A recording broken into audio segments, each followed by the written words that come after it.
Hi, folks. Welcome back to another episode of Finding Data Friends. We are lucky enough to be joined by another friend today for us all to meet. Abhi, thanks for joining us. Do you want to introduce yourself and tell us a little bit about you?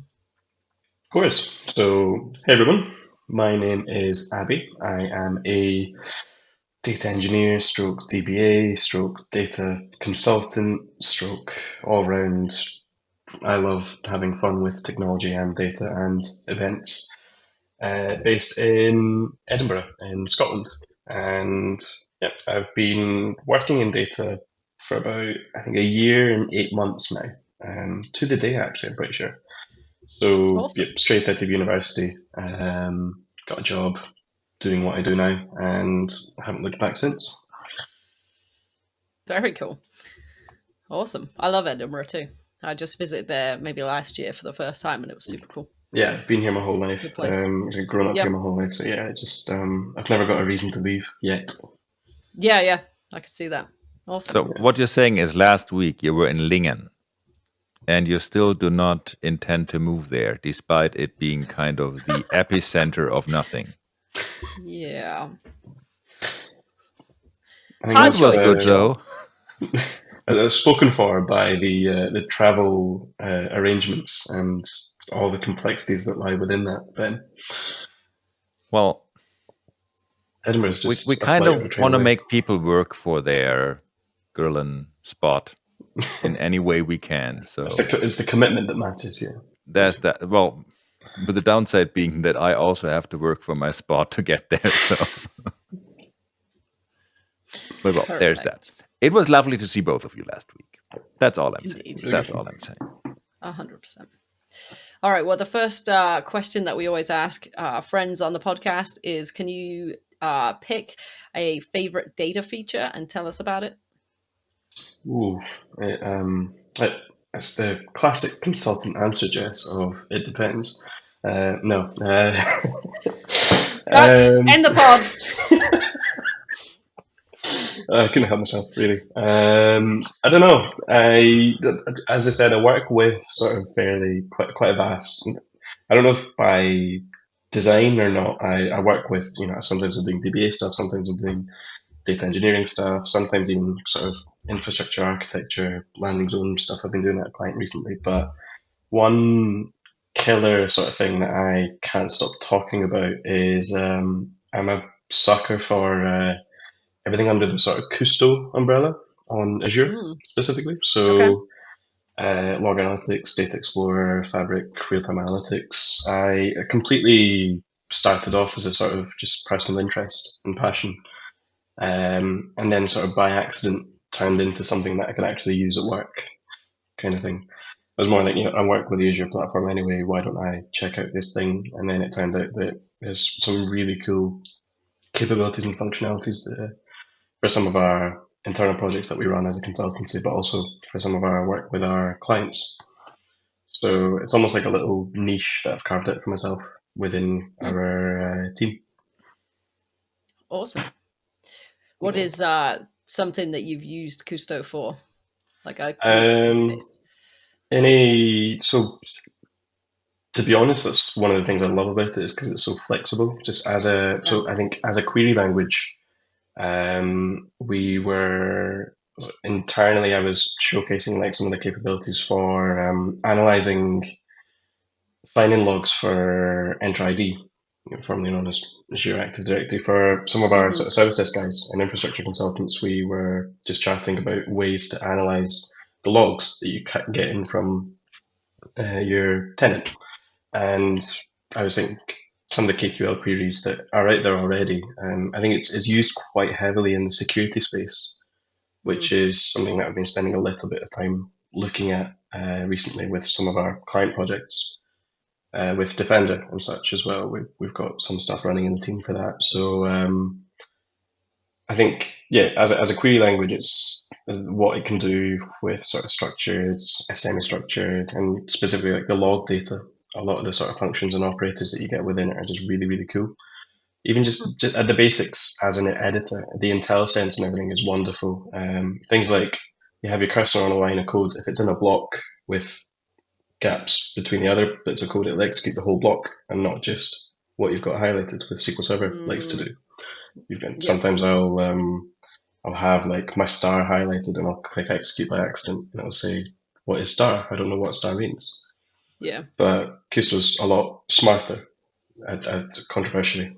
Maybe I don't know if I should be making wide sweeping statements such as that. But yeah, it's a little more intuitive, which I really like about it. Nice. Very cool.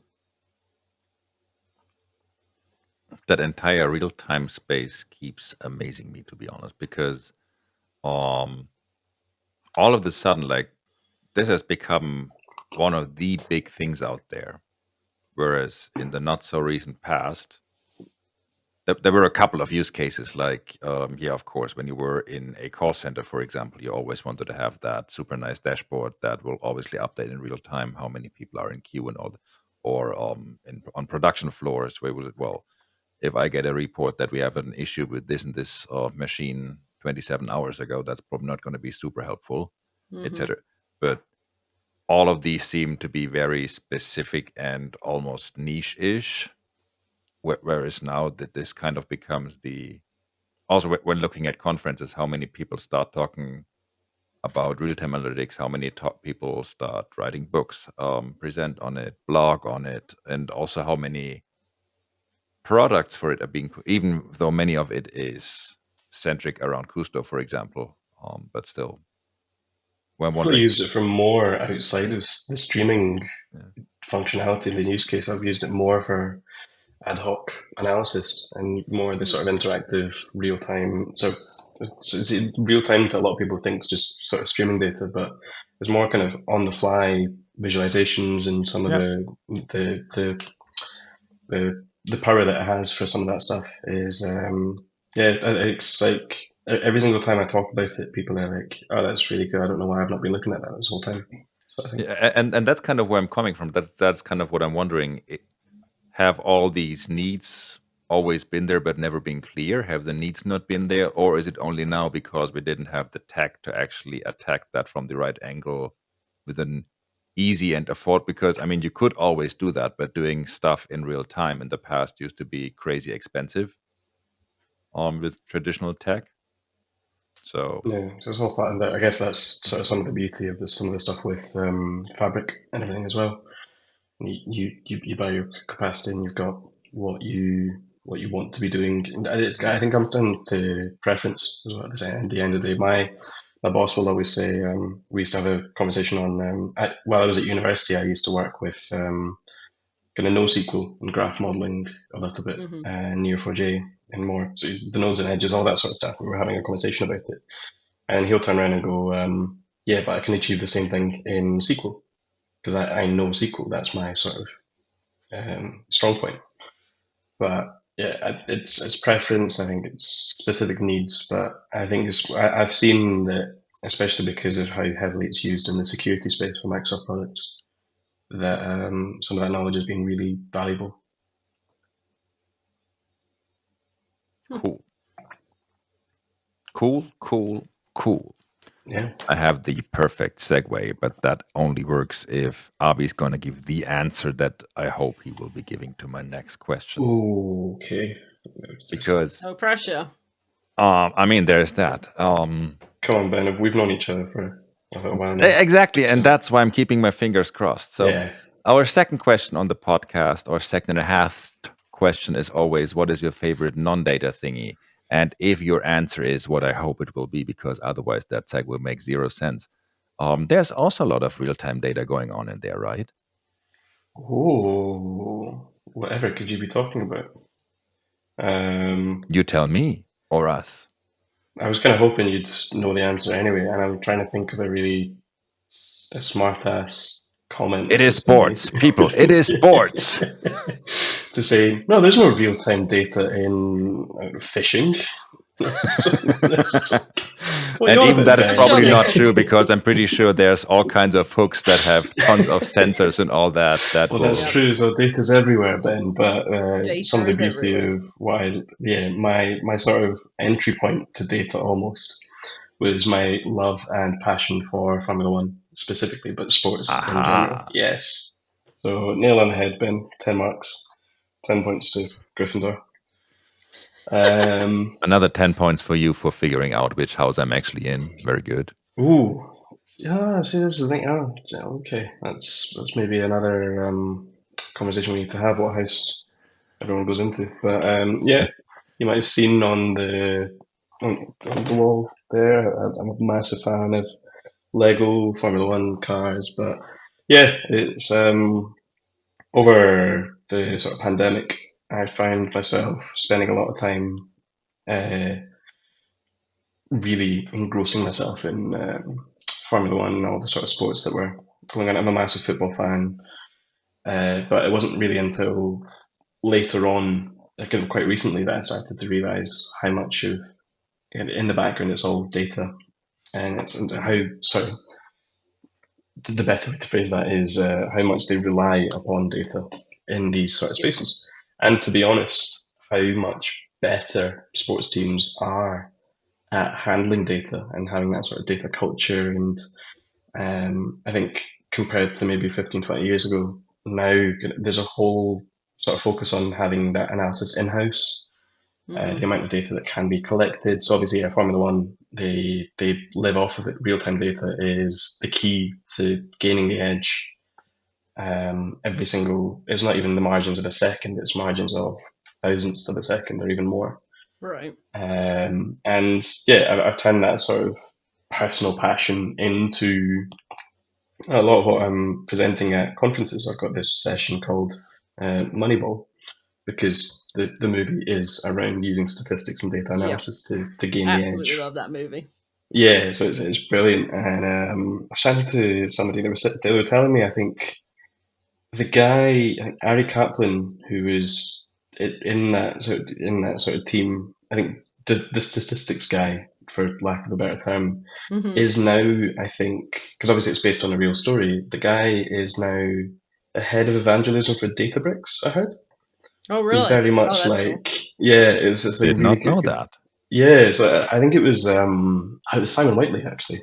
I was chatting to him last year at another conference, and he was saying like, yeah, you said like Moneyball. By the way, I've met this guy because he's really like, yeah, pretty much one of the big guys at Databricks. And I was just like, that's really Oh, cool wow, to that's see cool. that he's still in sort of our space of products and all that sort of stuff as well. So, but no, yeah, it's I think every Sunday pretty much I spend on the couch, because in the morning there'll be, I think recently, like yesterday, it was 6 a.m. UK time, the race in Japan for Formula One. So I got up and watched that. And then 11 o'clock, the cricket kicked off. So the Indian Premier League started again. So I was watching that. And then 3 o'clock, I was watching the football. And there was more football at 6 o'clock. So pretty much my Busy whole day. Sundays are just spent for sports. Busy day. Busy, Yeah, yeah, I love it. busy day. I'm in meetings all day with the TV. Don't disturb me having a meeting. I like Yeah, that. I'm going to use that for watching sports from now on.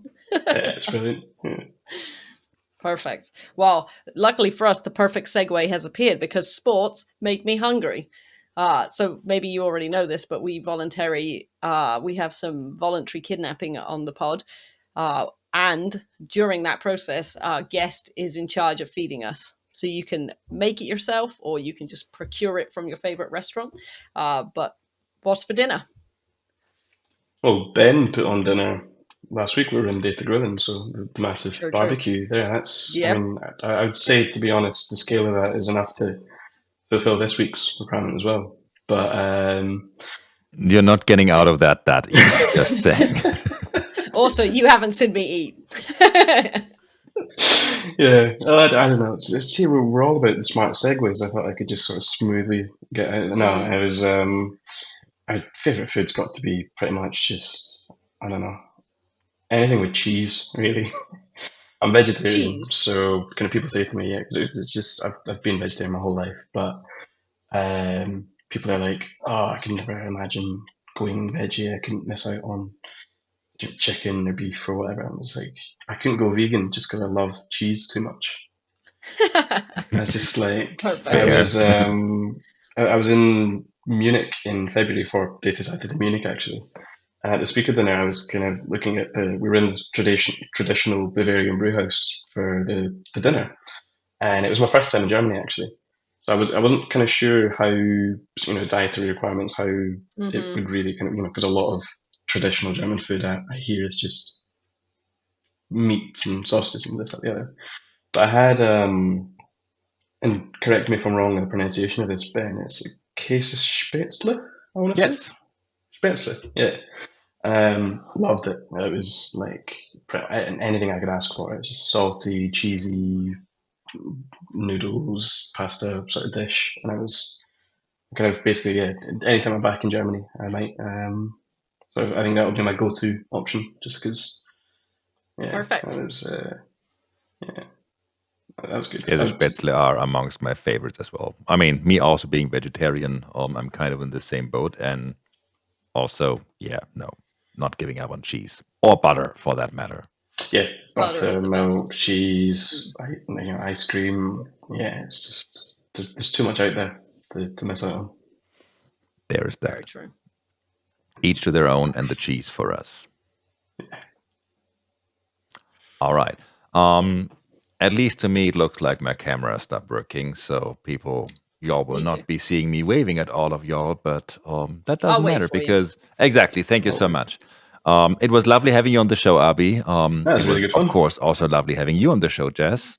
We see all of you next week, and we're looking forward to yet another guest in another week from now. And we're going to be back to weekly cadence now that all these crazy events are over and everything, right? So perfect. See you next week. Bye. Bye, folks.